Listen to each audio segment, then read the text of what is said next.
There were fresh attacks in Nigeria this week. Boko Haram insurgents and armed groups struck in the north of the country.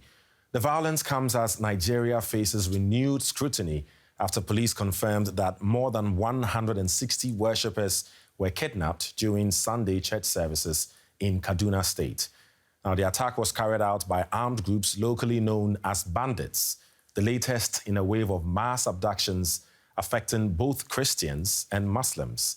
It comes just weeks after US President Donald Trump ordered airstrikes on militants in Nigeria.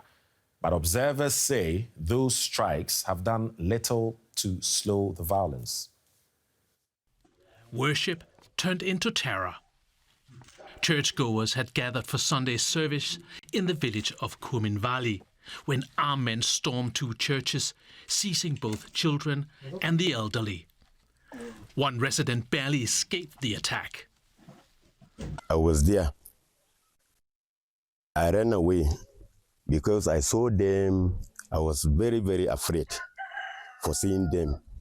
They gathered all the people, both the two churches, and then carried them away. That was what I saw. The gunmen also besieged another church nearby. Local leaders say 163 people are still missing. Many families still have no word of their loved ones. When they came, they kidnapped my 2 wives and 3 children. Also, 2 of my brothers that have 3 children each are among those kidnapped. We have almost 20 victims just within our extended family that have all been kidnapped.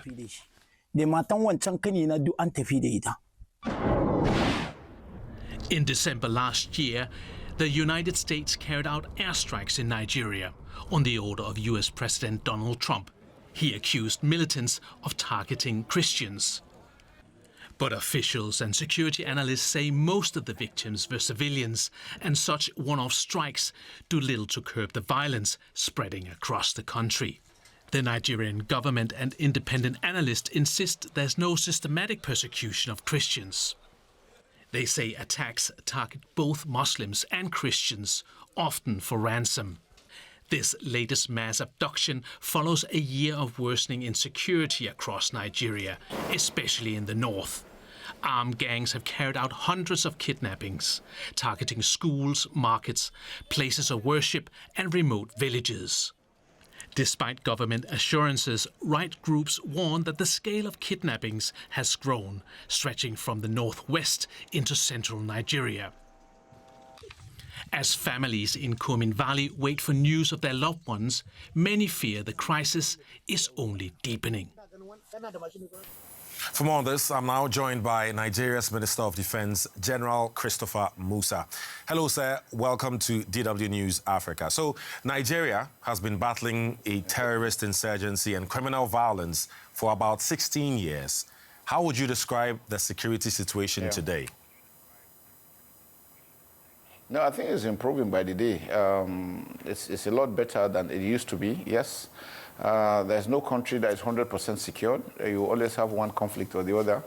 Nigeria has had its own share of it, but I can tell you the government is doing all the best in addressing those issues. It's work in progress, and I think we're achieving success. Right. There are many in Nigeria who would argue that your best is still not enough, right? Because it's affecting lives every day. For years, military leaders have said insurgent groups were degraded or technically defeated, and yet the reality on the ground is that they remain active. What exactly is making the fight so hard for the military? Well, I think the truth about it is that asymmetric warfare is a very, very difficult operation. Why is difficult? Because in conventional warfare, you know you are dealing with one state or another state. You know their identity, you know where they're coming from. Here, you are dealing, the enemy is within. It's just like any other ordinary civilian that just looks, except if he carries a weapon, then you can identify him. So it makes it extremely difficult. And then you are also bounded by the rules of human rights. During conventional warfare, we could carpet a whole area in order to get your result, but now you can't afford to do that. So many situations where we are on our troops are on operation and we have the ability to take out any, but because they're embedded with civilians, we have to call off. So it makes it extremely difficult because want to avoid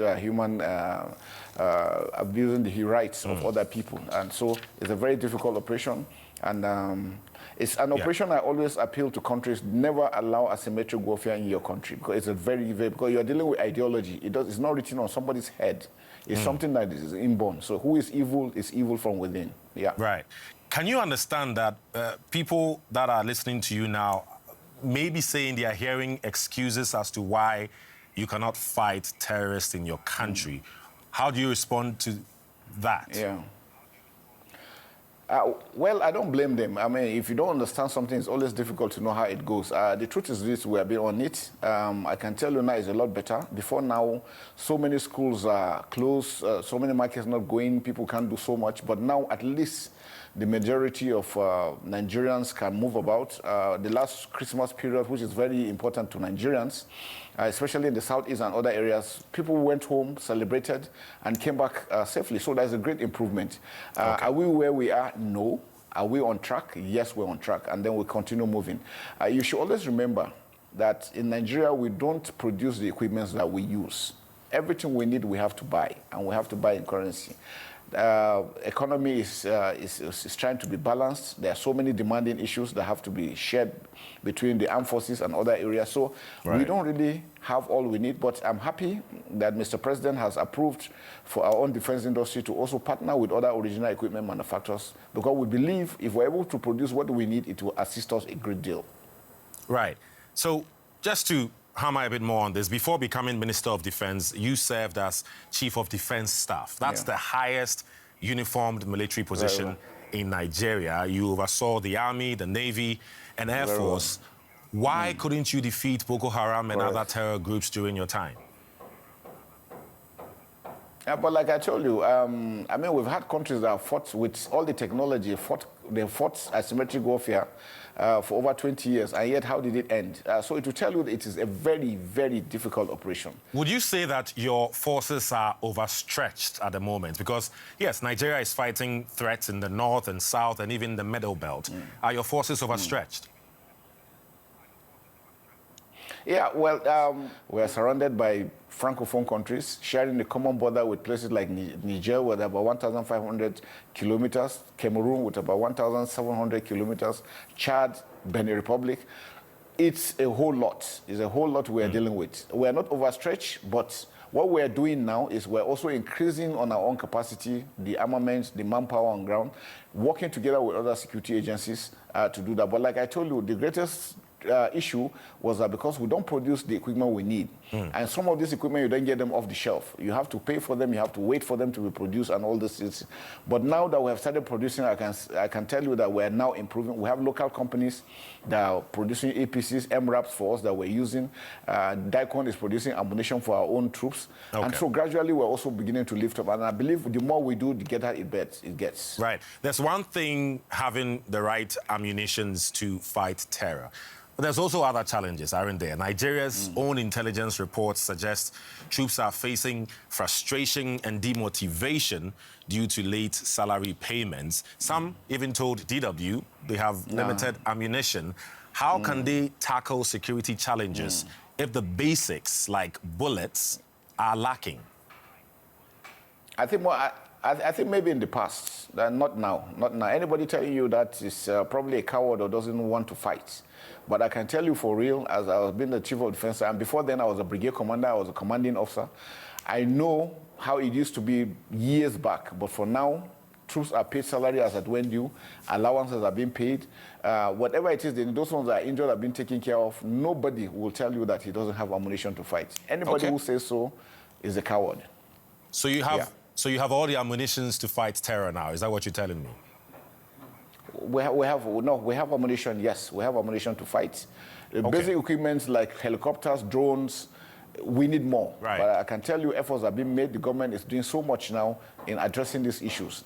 It will continue to get better, but it is going to be very slow and very gradual. Very slow, very gradual. This is why we've been talking about this for more than 15 years and unfortunately counting. Let's talk about foreign support. The U.S. military carried out airstrikes on Islamic State-linked militants. That was in the northwest Nigeria, with Nigerian approval, I understand. So is Nigeria safer after those strikes? At least it gave an impact. It gave an impact that, yes, support also could come from above. And we know the capacity and capability of the U.S. forces. And that strike has sent a message that the government is willing, in partnership with other friendly nations, our own allies, to work together to get results. Because, like we said, asymmetric warfare is international. These guys just didn't start from it. They're having support from outside.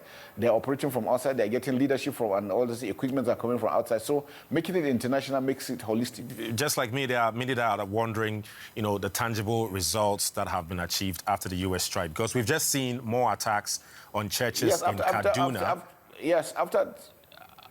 Yes, you know, again. Right. So sorry not to cut you. So I guess the question is, the question is, sorry, not to cut you. We you know, the U.S., you know, they struck parts of Nigeria. People are wondering if that, you know, moved the needle in any way, because there's been more and more attacks. Churches in Kaduna were recently attacked. Is there a likelihood of more U.S. strikes inside Nigeria?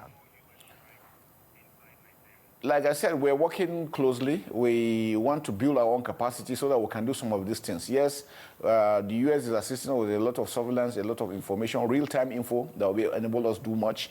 Again, what I was saying is that in situations like, you remember that this year is an electionary year, you cannot rule out the fact that some people want to make the place ungovernable to show that there is no peace. But I can tell you things are improving, and we're going to go after them, including our partners and allies. But most of the work will be done by our own troops. Rightfully so, we've been talking a lot about military force. It seems military force alone has not worked for 16 years. So how will your operational experience shape your defense ministry goals? Military work is doing so much, but it's just about 30% of the solution. Most 70% is the non-kinetic after, and that has to do with good governance, fairness, justice, equity, removal of hunger, poverty, illiteracy. Now, the government is also addressing those issues critically, reaching out to our neighbors and working together for them to understand that they also have a role.